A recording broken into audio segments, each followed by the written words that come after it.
વાત હવે સુરતની કરીએ તો જિલ્લામાં વહેલી સવારથી વરસાદી માહોલ। બારડોલી, પલસાણા અને મહુવા પંથકમાં વરસાદી માહોલ જામ્યો। વરસાદ વરસતા ખેડૂતો ખેતીના કામમાં લાગ્યા। તો આખરે મેઘરાજાએ રાજ્યમાં જમાવટ કરી છે અને દક્ષિણ ગુજરાતમાં સારો એવો વરસાદ પડી રહ્યો છે। સુરત જિલ્લામાં વહેલી સવારથી જ વરસાદી માહોલ।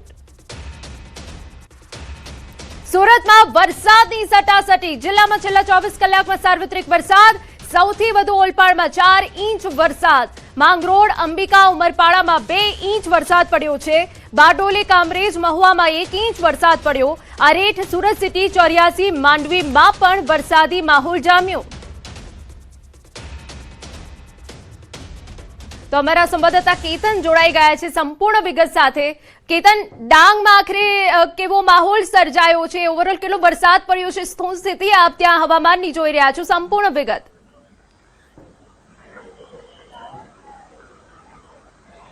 ચોક્કસથી વાત કરવામાં આવે તો ગુજરાત સરકારના હવામાન ખાતાએ અને હવામાન નિષ્ણાત અંબાલાલ પટેલે પણ દક્ષિણ ગુજરાતની અંદર પહેલી બીજીથી 5 જૂન સુધીની અંદર દક્ષિણ ગુજરાતની અંદર 5 થી 7 ઇંચ ધમાકેદાર વરસાદ પડશે એવી આગાહી કરી હતી। જે અંતર્ગત ડાંગ જિલ્લાનું વડું મથક આહવા તાલુકાની અંદર 2 કલાકની અંદર 3 ઇંચ વરસાદ વરસતા જળબંબાકારની સ્થિતિ જોવા મળી છે। તો બીજી તરફ વાત કરવામાં આવે તો વઘઈ ખાતે પણ 2 ઇંચ જેટલો વરસાદ વરસતા આ ખાડી અને ઝરણાઓ પણ સક્રિય થવા પામ્યા છે। અને આ ખાસ કરીને વાત કરવામાં તો ડાંગ જિલ્લો એ પ્રકૃતિ પ્રેમીઓ માટે પહેલી પસંદગીઓ છે। જેવો વરસાદ થતાની સાથે જ પ્રકૃતિ પ્રેમીઓ પણ ડાંગની સફરે નીકળી પડતા હોય છે। અને ખાસ કરીને આ ડાંગ જિલ્લામાં જે વરસાદ વરસ્યો હતો જેને લઈને ખેડૂતો ડાંગર, વરાઈ, નાગલી ના જે પાકની વાવણી કરવાની પણ કામગીરીમાં જોતરાયા છે। તો સુરત જિલ્લાની વાત કરવામાં આવે તો સુરત જિલ્લામાં વહેલી સવારે 6 થી 8 2 કલાકની અંદર મહુવા તાલુકામાં 2 ઇંચ વરસાદ, બારડોલી તાલુકામાં 1 ઇંચ અને પલસાણા તાલુકામાં 1 ઇંચ અને અંબિકાની અંદર અંબિકા તાલુકામાં પણ 1 થી 1.5 ઇંચ વરસાદ વરસતા આ સમગ્ર જિલ્લાની અંદર સાર્વત્રિક વરસાદ નોંધવા પામ્યો છે। જે અંતર્ગત ખેડૂતોમાં ખુશીનો માહોલ જોવા મળી રહ્યો છે। બિલકુલ, આભાર તમામ વિગતો બદલ। તો માંગરોળ, અંબિકા, ઉમરપાડામાં 2 ઇંચ વરસાદ પડ્યો છે। સુરતમાં વહેલી સવારથી જ ગ્રામ્ય વિસ્તારમાં ભારે વરસાદ। વલસાડમાં મેઘરાજાની તોફાની બેટિંગ। વલસાડ અને ભાગડાવાળા ગામને જોડતો મુખ્ય માર્ગ પાણીમાં ગરકાવ। ભારે વરસાદથી રસ્તાઓ બેટ બન્યા। મુખ્ય માર્ગો પર પાણી ભરાતા વાહન ચાલકો, સ્થાનિકો મુશ્કેલીમાં મુકાઈ ગયા।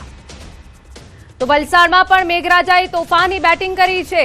સર્વત્ર પાણી જ પાણી જોવા મળી રહ્યું છે। રસ્તાઓ જળમગ્ન થઈ ગયા છે। ભાગડાવાળા ગામને જોડતો મુખ્ય માર્ગ કે જ્યાં વાહનોની અવરજવર રહેતી હોય છે તે પાણીમાં ગરકાવ થઈ ગયો છે, જેના કારણે લોકોને હાલાકી પડી છે। ન માત્ર રસ્તા પરંતુ નીચાણવાળા વિસ્તારમાં આવેલી સોસાયટીમાં પણ પાણી ભરાઈ ગયા છે કે જેમાં હાલાકી પડી રહી છે લોકોને।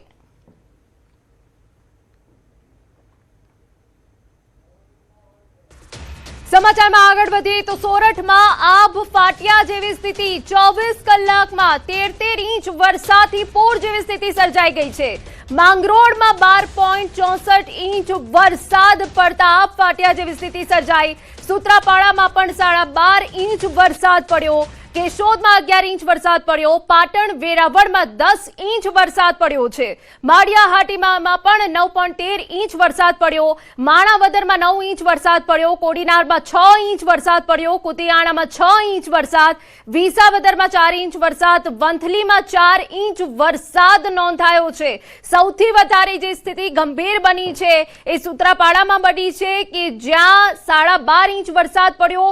માંગરોળમાં પણ 13 ઇંચ જેટલો વરસાદ પડવાના કારણે જળબંબાકારની સ્થિતિ સર્જાઈ। ગીર સોમનાથની વાત કરીએ, સૂત્રાપાડામાં 24 કલાકમાં 13 ઇંચથી વધુ વરસાદ। ધામડીજ ગામે ખેતરો બેટમાં ફેરવાઈ ગયા છે, જેની તસવીરો અમે આપને બતાવી રહ્યા છે। વાવણી વગરના ખેતરોમાં વરસાદી પાણી ભરાઈ ગયા। તો સૂત્રાપાડામાં 24 કલાકમાં 13 ઇંચ વરસાદ પડવાના કારણે ધામડીજ ગામની આ તસવીરો અમે આપને બતાવી રહ્યા છે કે જ્યાં ખેતરો બેટમાં ફેરવાઈ ગયા છે। વાવણી વગરના જ ખેતરોમાં વરસાદી પાણી ભરાઈ જવાના કારણે હાલાકી। આપને જણાવી દે કે 13 ઇંચથી વધુ વરસાદના કારણે સૂત્રાપાડામાં જળબંબાકારની સ્થિતિ જોવા મળી રહી છે। રસ્તાઓ પાણીમાં ગરકાવ થઈ ગયા છે। અનેક નીચાણવાળા વિસ્તારો પાણીમાં ગરકાવ થઈ ગયા છે। આભ ફાટ્યા જેવી સ્થિતિ સૂત્રાપાડામાં સર્જાઈ છે। પરંતુ આ તસવીરો કે જ્યાં વાવણી વગરના ખેતરો પાણીથી તરબોળ થઈ ગયા। સૂત્રાપાડામાં જળબંબાકાર। સૂત્રાપાડામાં જ્યાં જુઓ ત્યાં માત્ર પાણી જ પાણી। ખેતરો અને રોડ રસ્તા પાણીમાં ગરકાવ થઈ ગયા। 12 ઇંચથી વધુ વરસાદ ખાબકતા જળબંબાકારની સ્થિતિ। સૂત્રાપાડાના લોઢવા પ્રાચી રોડ પાણીમાં ગરકાવ થઈ ગયા છે। લોઢવા અને પાદરુકા ગામ રોડ પણ પાણીમાં ગરકાવ થયા। ભારે વરસાદના કારણે ખેતરો બેટમાં ફેરવાયા। જો કે હજુ પણ અવિરત વરસાદ ચાલુ છે। તો ભારે વરસાદને પગલે રસ્તાઓ પાણીમાં ગરકાવ થઈ ગયા છે। ધામડીજ ગામે ખેતરો બેટમાં ફેરવાઈ ગયા છે। રસ્તા પાણીમાં ગરકાવ થવાના કારણે લોકોને હાલાકી। લોઢવા અને પાદરુકા ગામના રોડ પાણીમાં ગરકાવ થયા।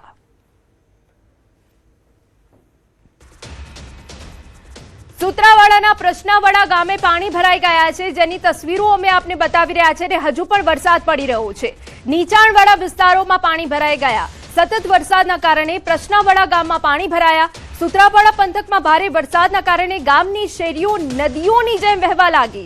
જ્યાં જુઓ ત્યાં માત્ર પાણી જ પાણી। પ્રશ્નાવાડા ગામના લોકોની પ્રથમ વરસાદે ચિંતા વધારી દીધી છે। હજુ વધુ વરસાદ વરસે તો નીચાણવાળા વિસ્તારોમાં ઘરો સુધી પાણી પહોંચી શકે છે।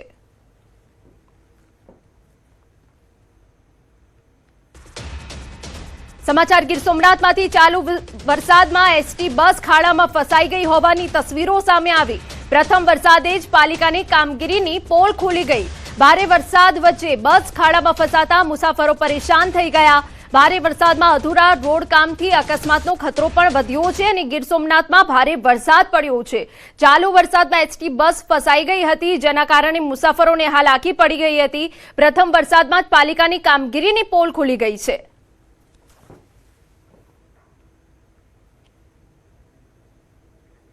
સમાચારમાં આગળ વાત કરીએ તો પ્રભાસ પાટણના ગુલાબનગરમાં ખુલ્લી ગટર જોખમ બની છે। વરસાદે પાણીમાં ઓટો રિક્ષા ખુલ્લી ગટરમાં ફસાઈ ગઈ। સમગ્ર ઘટના સીસીટીવીમાં કેદ થઈ। અગાઉ પણ સાયકલ ચાલક ભૂવામાં ખાબક્યો હતો। વારંવાર થતા અકસ્માતોથી સ્થાનિકોમાં રોષ। સ્થાનિકોએ તાત્કાલિક કાર્યવાહી કરવાની માંગ કરી છે। તો આપને એ તસવીરો બતાવી રહ્યા છે કે જ્યાં પ્રભાસ પાટણના ગુલાબનગરમાં ખુલ્લી ગટર હવે જોખમી બની છે કે જેમાં વાહન ખાબકી ગયું। સમગ્ર ઘટના સીસીટીવી કેમેરામાં કેદ થઈ। અગાઉ સાયકલ ચાલક ભૂવામાં ખાબક્યો હતો।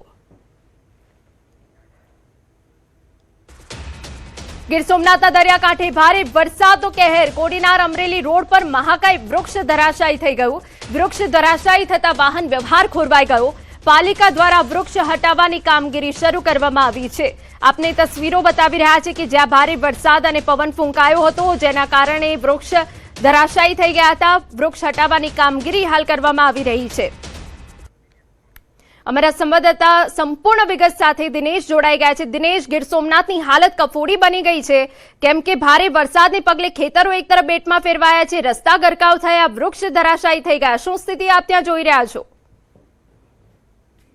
ખાસ કરીને છેલ્લા 24 કલાકથી ગીર સોમનાથ જિલ્લાના દરિયાકાંઠા વિસ્તારની અંદર અવિરત ધોધમાર વરસાદ છે તે વરસી રહ્યો છે। જેમાં પણ સૂત્રાપાડા, કોડીનાર અને વેરાવળ પંથક કે જ્યાં આગળ ભારે ધોધમાર વરસાદના કારણે પ્રથમ વરસાદમાં જ ખેડૂતો અને આમ લોકોની ચિંતા છે તેમાં વધારો થયો છે। કારણ કે જ્યાં જુઓ ત્યાં જળ જ માત્ર દેખાઈ રહ્યું છે, જમીન ક્યાંય દેખાઈ નથી રહી। ખેડૂતોના વાવણી કર્યા વગરના ખેતરો હોય કે પછી કોઈએ આગોતરા મગફળીના વાવેતર કર્યા હોય, આ તમામ પાકો છે તે હાલ પાણીની અંદર તરબોળ થયા છે। સામાન્ય રીતે જ્યારે ચોમાસાના 2 થી 3 રાઉન્ડ વરસાદની શરૂઆત થતી હોય છે ત્યારે આ પ્રકારના દ્રશ્યો છે તે સામે આવતા હોય છે, પરંતુ હાલ સિઝનના પ્રથમ વરસાદે જ આ દરિયાકાંઠા વિસ્તારના જે વિસ્તાર છે તેમની સ્થિતિ છે તે ખરાબ કરી નાખી છે। કારણ કે મોટાભાગના વિસ્તારો છે તેમાં બેટમાં ફેરવાયા છે, તો ક્યાંક ગામડાઓમાં છે કે જ્યાં પણ શહેરો ગામડાઓની જે ગલીઓ હોય છે તેમાં નદી સમાન દ્રશ્યો છે તે સામે આવી રહ્યા છે। અને આ જે પ્રશ્નાવાડા ગામના જે દ્રશ્યો સામે આવી રહ્યા છે તેમાં તો સામાન્ય રીતે કહી શકાય કે ચોમાસું અડધું જ્યારે પસાર થતું હોય છે ત્યારે આ પ્રકારના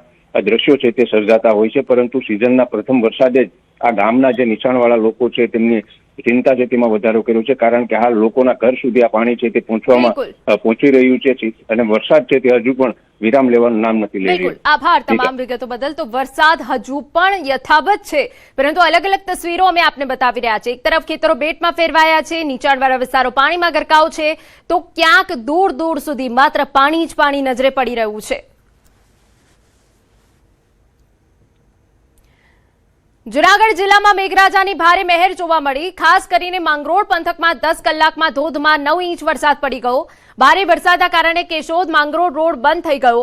વલ્લભગઢ નજીક રસ્તા પર નદીની જેમ પાણી ફરી વળ્યા. માર્ગો પણ ઘૂંટણ ડૂબ પાણીમાં ભરાઈ જતા વાહન ચાલકો ભારે મુશ્કેલીમાં મુકાઈ ગયા. અમારા સંવાદદાતા અમાલ વધુ વિગતે વાત કરવા જોડાઈ ગયા છે. અમાર આપની પાસેથી સંપૂર્ણ વિગતો મેળવવી છે કે આખરે કેવો વરસાદ ત્યાં પડ્યો છે કે જેના કારણે સ્થિતિ હાવ કફોડી બની ગઈ છે અને હાલ આપ શું દ્રશ્યો જોઈ રહ્યા છો? બિલકુલ અત્યારે તો જુનાગઢ જિલ્લાની અંદર છે તે વરસાદે જુનાગઢ શહેરમાં વિરામ લીધો છે, પરંતુ છેલ્લા 24 કલાકના ચિત્તારની વાત કરીએ તો સૌથી વધુ વરસાદ 13 ઇંચ છે તે માંગરોળ પંથકમાં નોંધાયો છે. અને અત્યારે પણ માંગરોળની અંદર છે તે હાલ ગ્રામ્ય પંથકમાં વરસાદી માહોલ યથાવત છે. માળિયા હાટીનામાં પણ આજે સતત ત્રીજા દિવસે વરસાદી માહોલ છે. માળિયા હાટીનામાં છે તે ગઈકાલે 24 કલાકમાં 9.5 ઇંચ જેટલો વરસાદ વરસ્યો છે. કેશોદમાં પણ વરસાદી માહોલ હતો ગઈકાલે અને 11 ઇંચ જેટલો વરસાદ છે. માણાવદરની અંદર ગઈકાલે છે તે 9 થી 10 ઇંચ જેટલો વરસાદ નોંધાયો છે. વંથલી પંથકમાં 4 ઇંચ વરસાદ છે અને ગિરનાર પર્વત પર 2 થી 3 ઇંચ જેટલો વરસાદ હતો. અને ગઈકાલે જુનાગઢમાં પણ વરસાદી માહોલ હતો. રાત્રિના પણ છે તે શહેરના જુદા જુદા વિસ્તારોમાં વરસાદી માહોલ હતો. બીજી તરફ જે કેશોદ થી માંગરોળને જોડતો જે વલ્લભગઢ પાસેનો રોડ છે ત્યાં રસ્તા ઉપર પાણી ભરાઈ ગયા હતા ને જેના કારણે જે વાહન વ્યવહાર ખોરવાયું હતું. અત્યારે ત્યાં પરિસ્થિતિ સામાન્ય બનતી જઈ રહી છે.